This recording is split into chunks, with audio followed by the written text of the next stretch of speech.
जय हिंद साथियों, स्वागत है आप सभी का रेलवे जॉब एकेडमी क्लासेस में। आज हम लोग स्टार्ट करने वाले हैं जीके टेस्ट वन, जिसमें हम 20 क्वेश्चंस को देखेंगे और ये क्वेश्चंस का एक्सप्लेनेशन देंगे और हर एक क्वेश्चन से कैसे कई अलग मल्टीपल क्वेश्चन बनाए जा सकते हैं इसको भी समझेंगे। हम लोग यहाँ मेथड जो यूज करने वाले हैं वो मेथड है चेन मेथड। ठीक है, चेन मेथड।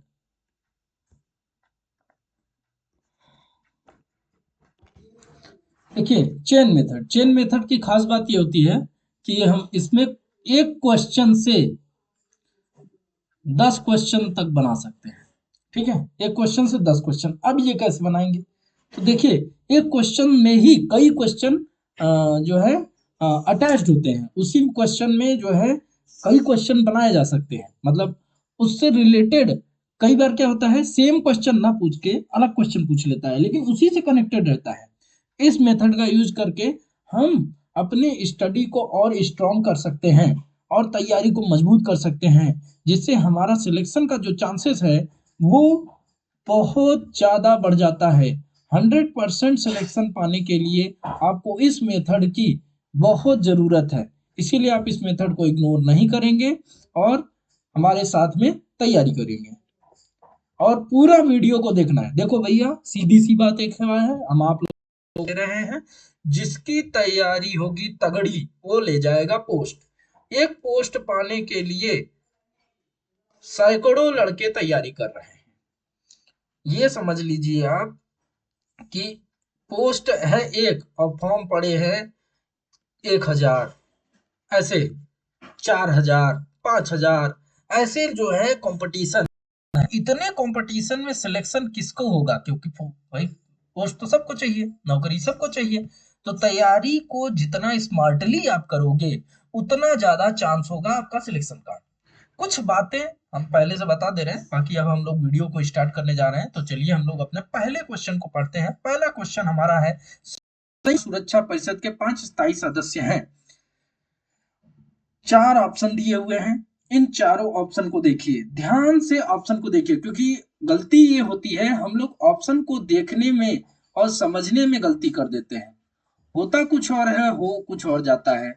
तो ऑप्शन को अगर आप सही से नहीं पढ़ेंगे तो चांस है कि आपसे गलती हो जाए और वो क्वेश्चन आपका गलत हो जाए। क्योंकि टाइम बहुत कम रहता है, इसीलिए प्रेशर भी ज्यादा रहता है। 100 क्वेश्चन के लिए आपको 90 मिनट्स मिलेंगे। ठीक है, 90 मिनट में आपको 100 क्वेश्चन लगाने हैं, मतलब 1 मिनट से भी कम समय मिल रहा है एक क्वेश्चन के लिए। इसमें आपको मैथ भी करना है, रीजनिंग भी करना है।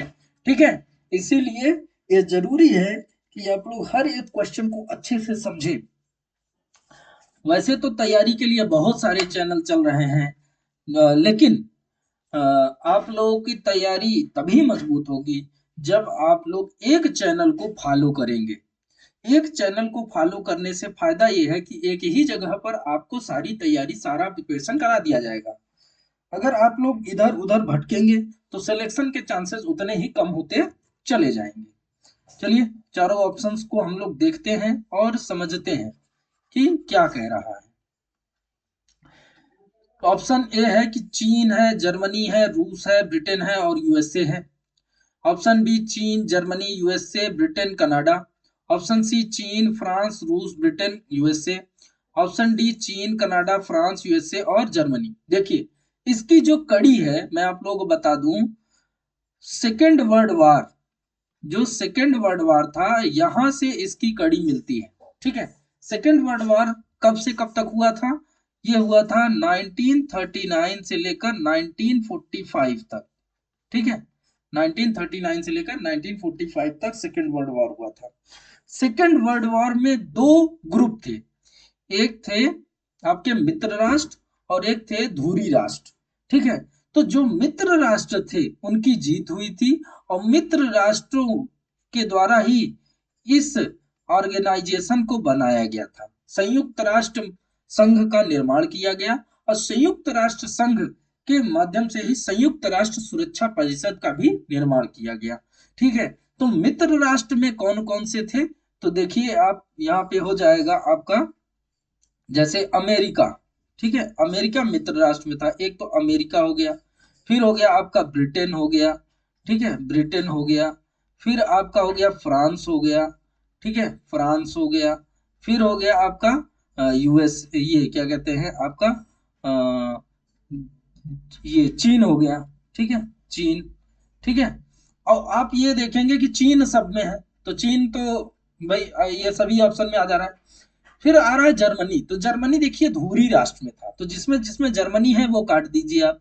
तो ऑप्शन ए कट हो गया, ऑप्शन बी कट हो गया। क्या जर्मनी डी में भी है? तो डी में भी जर्मनी है, ऑप्शन डी भी काट दीजिए, इसका आंसर हो जाएगा ऑप्शन सी। तो अब देख लीजिए कौन कौन सा है। तो चीन हो गया, फ्रांस हो गया, रूस हो गया, ठीक है, ब्रिटेन हो गया, यूएसए हो गया। तो इसमें आप एक रूस को भी ऐड कर दीजिए, ठीक है, रूस को भी ऐड कर दीजिए, तो हो गया ना, रूस, अमेरिका, ब्रिटेन, फ्रांस, चीन, ठीक है। तो चीन, फ्रांस, रूस, ब्रिटेन और यूएसए, यूएसए मतलब अमेरिका, ठीक है। ये हो गए आपके। अब देखिए इसमें से और कैसे क्वेश्चन बनाए जा सकते हैं कि जैसे कि यूनाइटेड नेशंस सिक्योरिटी काउंसिल मतलब संयुक्त राष्ट्र सुरक्षा परिषद का गठन कब हुआ और इसका हेडक्वार्टर कहाँ है, ठीक है, इसका गठन कब हुआ और इसका हेडक्वार्टर कहाँ है। तो देखिए मैं बता दूं आपका, इसका हेडक्वार्टर है आपका न्यूयॉर्क में, ठीक है, न्यूयॉर्क, न्यूयॉर्क में है। और इसका गठन मतलब इस्टेब्लिशमेंट कब हुआ, ये इस्टेब्लिश्ड कब हुआ, तो इस्टेब्लिश्ड हुआ ये 1945 में, जब सेकेंड वर्ल्ड वॉर खत्म हुआ और संयुक्त राष्ट्र संघ की निर्माण हुआ, उसी के साथ साथ इसका भी निर्माण हुआ, ठीक है, संयुक्त राष्ट्र सुरक्षा परिषद की। अब ये संयुक्त राष्ट्र सुरक्षा परिषद के पास एक पावर होती है कि जैसे भी कोई वर्ल्ड लेवल पे अगर कोई डिसीजन लेना हो, सिक्योरिटी से रिलेटेड डिसीजन लेना हो, तो वो जो है ये सबकी अपनी मीटिंग होती है। और ये मीटिंग में जैसे कोई यूएनएससी की मीटिंग हुई, तो सबके पास, इन पांचों देशों के पास अपने अपने वीटो पावर होते हैं। जैसे मान लीजिए कि एग्जांपल के साथ समझाता हूं कि रूस और यूक्रेन का युद्ध चल रहा है, ठीक है, और ये युद्ध खत्म होने का नाम नहीं ले रहा है। जब भी रूस और यूक्रेन के युद्ध को खत्म करने के लिए मीटिंग होगी यूएनएससी की, तो यूएनएससी की मीटिंग में होगा ये कि बाकी देश तो मान जाएंगे, लेकिन रूस कहेगा कि हम नहीं मानेंगे, तो ये क्या ले लेगा, वीटो ले लेगा, ठीक है। और वीटो लेने की वजह से युद्ध फिर से वो डिसीजन नहीं ले पाएंगे और युद्ध नहीं रुकेगा, ठीक है। तो युद्ध रोकने के लिए सबका सहमति जरूरत है, ठीक है। तो इस तरीके से क्या कर सकते हैं, वीटो लेकर के भी जो है किसी डिसीजन को होल्ड किया जा सकता है, ठीक है। चलिए नेक्स्ट क्वेश्चन की ओर चलते हैं। डिटेल आप लोगों को अब समझ में आ रहा होगा कि चेन मेथड क्या है, ठीक है, चेन मेथड के माध्यम से हम तैयारी करेंगे। चलिए नेक्स्ट स्लाइड की ओर चलते हैं, क्वेश्चन नंबर 2।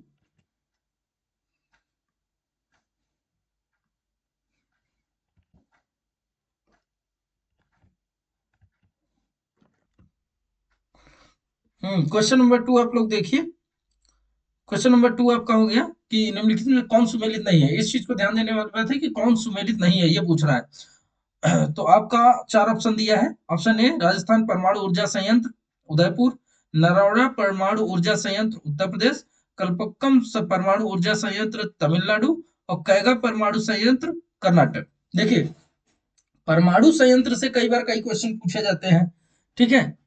तो इसकी लोकेशन पूछ रहा है। अब यहाँ देखेंगे तो उत्तर प्रदेश, तमिलनाडु, कर्नाटक ये सब राज्य है। उदयपुर राज्य नहीं है, एक सिटी है राजस्थान का, ठीक है। फिर भी राजस्थान परमाणु ऊर्जा संयंत्र तो राजस्थान में है, ठीक है, उदयपुर में नहीं है। ये कहां पर है, ये है रावत भाटा में, ठीक है, रावत भाटा, ये राजस्थान के नॉर्थ में पड़ने वाला हिस्सा है रावत भाटा। और यहाँ पर परमाणु ऊर्जा संयंत्र, राजस्थान का परमाणु ऊर्जा संयंत्र है, ठीक है। ये कितना 180 मेगावाट, ठीक है, 180 मेगावाट का प्रोजेक्ट है, ठीक है, 180 मेगावाट का। और इस पर 6 जल रिएक्टर लगाए गए हैं, ठीक है, इस पर 6 जल रिएक्टर लगाए गए हैं। अब देखिए और देख लेते हैं, जैसे नरौरा, नरौरा आपका जो है उत्तर प्रदेश का है, तो ये सही हो गया, ठीक है। कल्पक्कम परमाणु ऊर्जा संयंत्र तमिलनाडु, ये भी सही है, ये चेन्नई से तकरीबन 30 किलोमीटर दूरी पर है, ठीक है, 30 किलोमीटर। वो भी किस डायरेक्शन में है, पश्चिम वेस्ट की डायरेक्शन में है, ठीक है, 30 किलोमीटर है चेन्नई से। ठीक है। अच्छा, ये जो जगह पे है उस जगह का नाम क्या है? तो उस जगह का नाम है चेंगलपट्टू। चेंगलपट्टू। ठीक है। कई बार क्वेश्चन को थोड़ा डीप पूछने के लिए ये लोकेशन आपसे पूछ सकता है। ठीक है।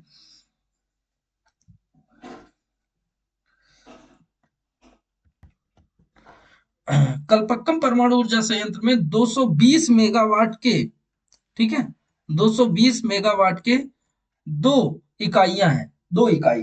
ठीक है। और ये तमिलनाडु राज्य में है, तो ये भी सही हो गया। कैगा परमाणु संयंत्र कर्नाटक में है, ये भी सही है। तो ये तीनों ऑप्शन सुमेलित है, तो पूछ रहा है सुमेलित कौन सा नहीं है, तो ऑप्शन ए सही हो जाएगा। ए सुमेलित नहीं है, तो हमारा आंसर क्या हो जाएगा? ऑप्शन ए हो जाएगा। ऑप्शन ए हमारा आंसर है। ठीक है। नेक्स्ट क्वेश्चन की ओर चलते हैं। क्वेश्चन नंबर 3 देखेंगे। क्वेश्चन नंबर 3 हो जाएगा, सदीर किस नृत्य शैली का प्राचीन नाम है? Option A Kathak, option B Odissi, option C Bharatanatyam, option D Mohiniyattam. देखिए, इसका आंसर हो जाएगा ऑप्शन सी, भरतनाट्यम को सदीर के नाम से जाना जाता है। ठीक है। ये एक ऐसी नृत्य शैली है जो पहले भरतनाट्यम के नाम से जानी जाती थी। ये तमिलनाडु का है। ठीक है। तमिलनाडु और साउथ इंडिया में इसका काफी जो है नाम है। ये तमिलनाडु का है। ठीक है। कथक आपका हो जाएगा यूपी का, उत्तर प्रदेश का। ओडिसी हो जाएगा उड़ीसा का। ठीक है, उड़ीसा का। और ऑप्शन डी जो दिया है मोहिनीअट्टम, ये कहाँ का हो जाएगा? केरल का। केरल का एक और शास्त्रीय नृत्य है जिसको कहते हैं हम लोग कथकली।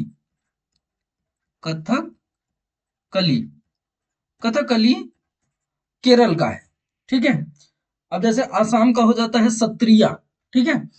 अब यहां देखिए, भरतनाट्यम को हम लोग सदीर कहते हैं, और भरतनाट्यम का एक और नाम है, यह है दास नाट्यम। ठीक है, सॉरी, दासी नाट्यम। सॉरी, दासी नाट्यम नहीं, ये हो जाएगा आपका दासी अट्टम। दासी अट्टम, जैसे मोहिनी अट्टम ऐसे दासी अट्टम हो जाएगा। ठीक है, दासी अट्टम। अब देखिए, यहाँ कुछ चीजें और समझ लेते हैं हम लोग। जैसे नृत्य शैली, ठीक है, नृत्य शैली, ये नृत्य की शैलियां हैं, मतलब कि नृत्य की शैलियां बहुत सारी हैं, लेकिन उसमें से कुछ नृत्यों को हम लोग क्या कहते हैं? शास्त्रीय नृत्य कहते हैं। ठीक है। तो शास्त्रीय नृत्य में ये लोग आ जाते हैं, कथक, भरतनाट्यम, ओडिसी, मोहिनीअट्टम, कथकली, सत्रिया। ठीक है। चलिए नेक्स्ट क्वेश्चन नंबर 4 की ओर चलते हैं। वैसे इनफ डाटा इसमें मैंने बता दिया है, इससे ज्यादा आप लोगों को पूछेगा नहीं। क्वेश्चन नंबर 4 की ओर चलते हैं। क्वेश्चन नंबर 4 है आपका, माउंट एवरेस्ट 2 बार फतेह करने वाली पहली महिला कौन है? संतोष यादव, सुमा सिरूर, सूरज लता देवी, ज्योति रंधावा। तो इसका ऑप्शन ए सही हो जाएगा, संतोष यादव। संतोष यादव ने 2 बार माउंट एवरेस्ट की चढ़ाई की है। एक बार 1992 में,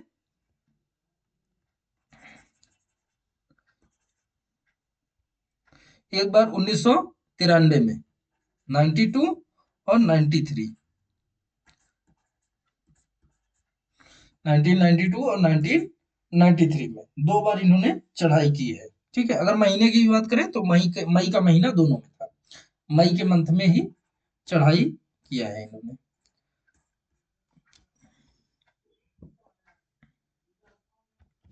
क्वेश्चन नंबर 5 देखिए। क्वेश्चन नंबर 5 है आपका, क्वांटो मैदान किस राज्य में स्थित है?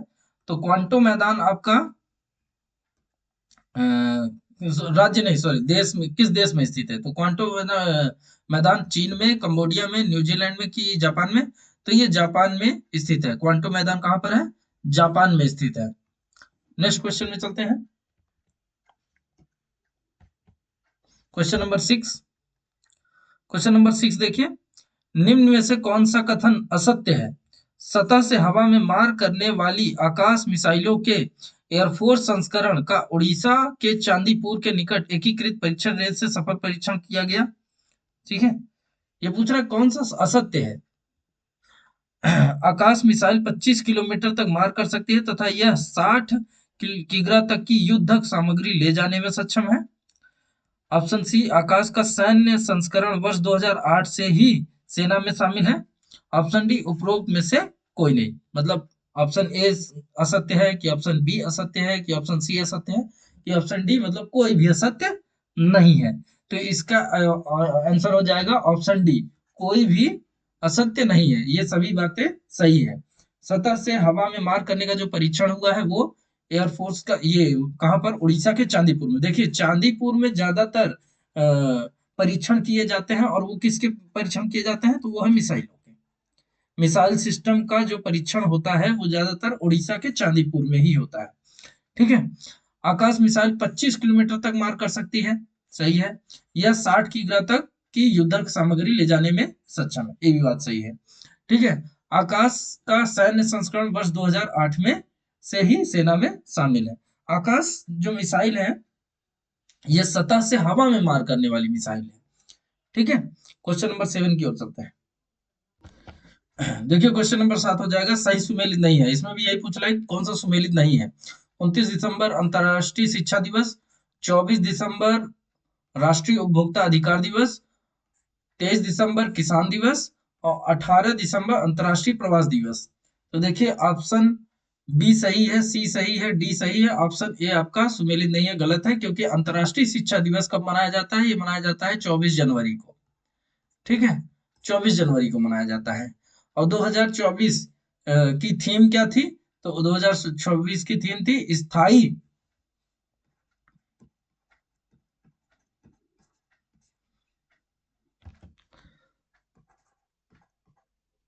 स्थायी शांति के लिए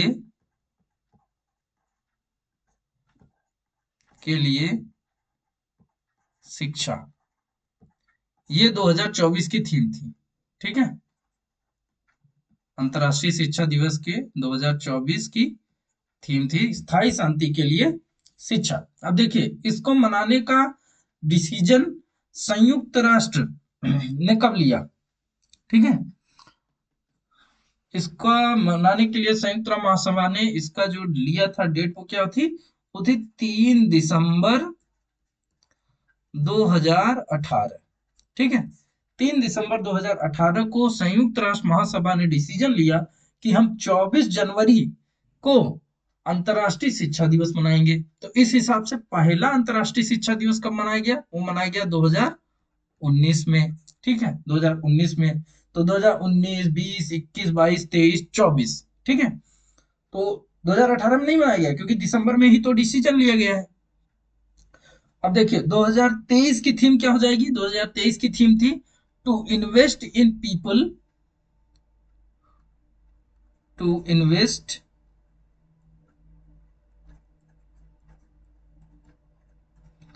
इन पीपल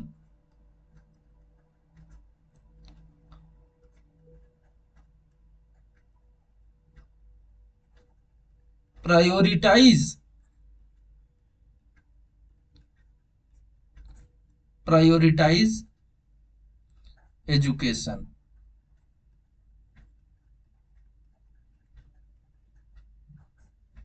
एजुकेशन ये हो जाएगा 2023 की थीम। अब 2023 से पीछे जाने की जरूरत नहीं है, 2023 तक का ही आप लोग लिख लीजिए। ठीक है, चलिए नेक्स्ट क्वेश्चन में चलते हैं, क्वेश्चन नंबर 8 की तरफ। ठीक है,